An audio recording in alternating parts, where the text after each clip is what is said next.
actually. Small talk is about targets of dyslipidemia treatment.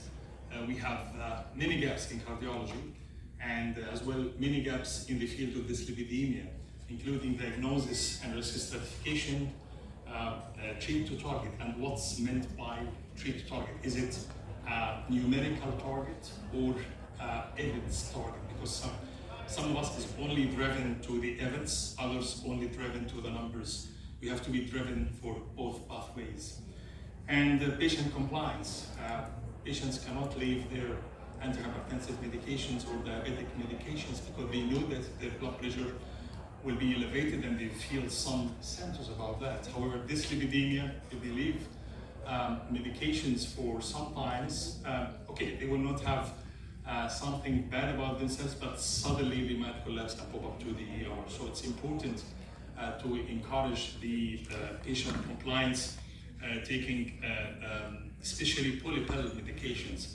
So risk stratification is very crucial, as you all know, and it's important to know how to risk stratify those patients. And again, being Egyptian is something you have to be proud of, but you have to be careful of as well, because Egyptians and many of the MENA region, actually, Middle East and North Africa, they have very high risk.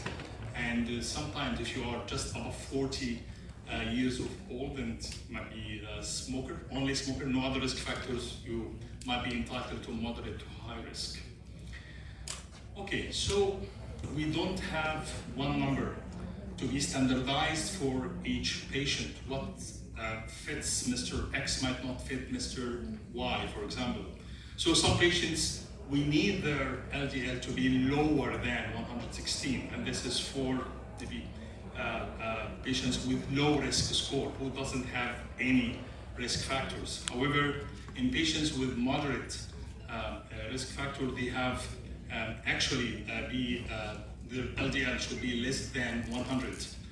Those patients who have the score of between 1 to 5%, like young patients with diabetes mellitus duration less than 10 years without any other risk factors, including some risk factors that we don't know about: obesity, smoking, family history.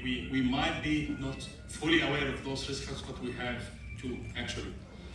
Other patients, their LDL target should be below 70. So 70 maybe not be advised for them. They should be less than 70. Again, those patients who are at high risk, between 5% and 10%, who have marked elevated risk factors, particularly LDL more than 190 milligram per deciliter, familial hypercholesterolemia without evident major risk factors, of course without any disease like coronary artery disease or peripheral arterial disease, moderate coronary kidney disease and diabetes without target organ damage, including retinopathy, nephropathy, peripheral arterial disease, and so on.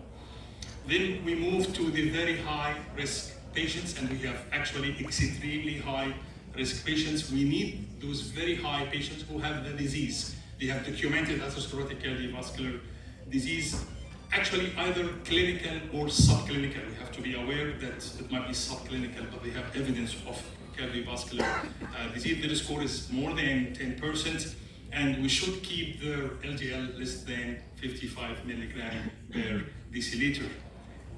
So, although some people might think that there is some sort of difference between different guidelines as regarding risk stratification.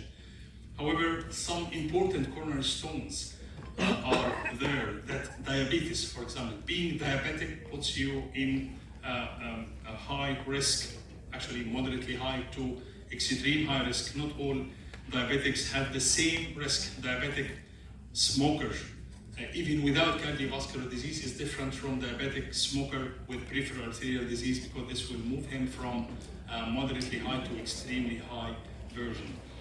Low risk doesn't exist in diabetics, for example.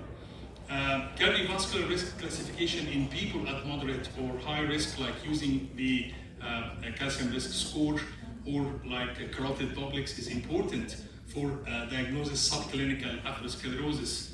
And subclinical atherosclerosis may be fatal and is associated with extreme high risk of upcoming major adverse cardiac events, as you see in this slide.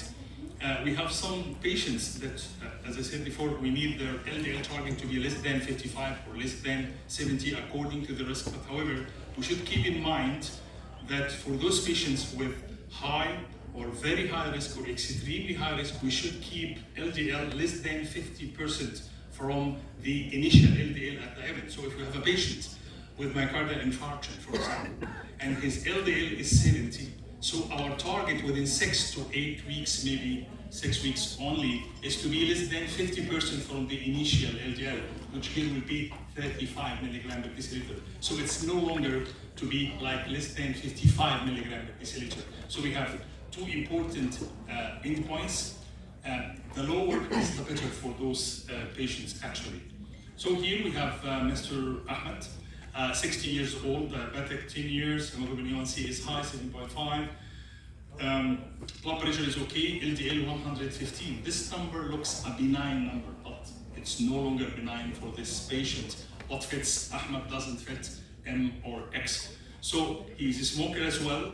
So we should reach a target of less than 60 milligram per deciliter, not even 70 milligram for such patients. So we have many risk factors, including those at extremely high risk. And those patients are defined as having a second event within 2 years, not entirely being unstable angina or MI, maybe peripheral arterial disease, TIA, or other vascular insults. So we should have the LDL less than 40 milligram per deciliter, and this is classified as class 2B. And I think in the coming guidelines it might be upgraded to 2A, as I heard from one of the colleagues in the European Society of Cardiology Guidelines Committee.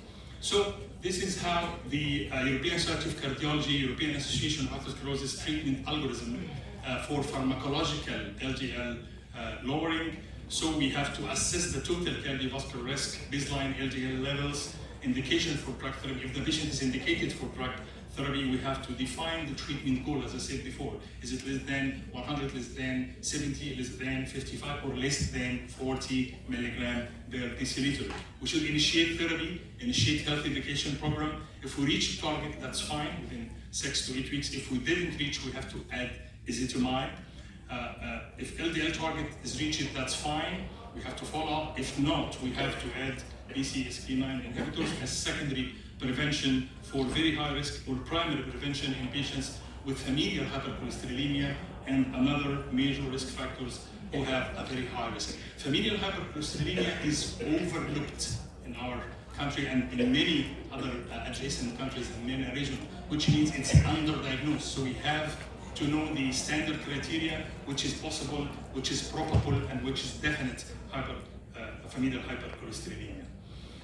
And how often should we measure lipids? Maybe 8 weeks plus 4 weeks. And in some patients, after acute coronary syndrome, so acute vascular events, we have to search within 4 to 6 weeks.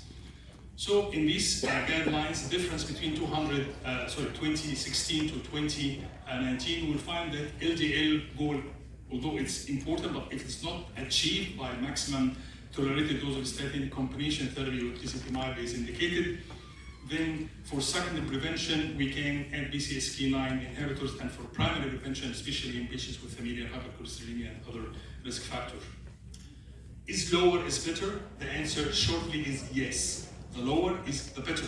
We have many data from both sides that the more you reduce LDL, the more you get benefits regarding major adverse cardiac events up to 5 years. And we have another data from some trials in which LDL went beyond maybe 1 milligram per deciliter, 5, 11, and especially in those with the PCSK9 combination studies like Odyssey and Ferrer, we have some patients who were on less than 0.5, which means at less than 20 milligram per deciliter, and they have been followed up for 5 years and more, and there is no major adverse cardiac events compared with those who didn't reach such level.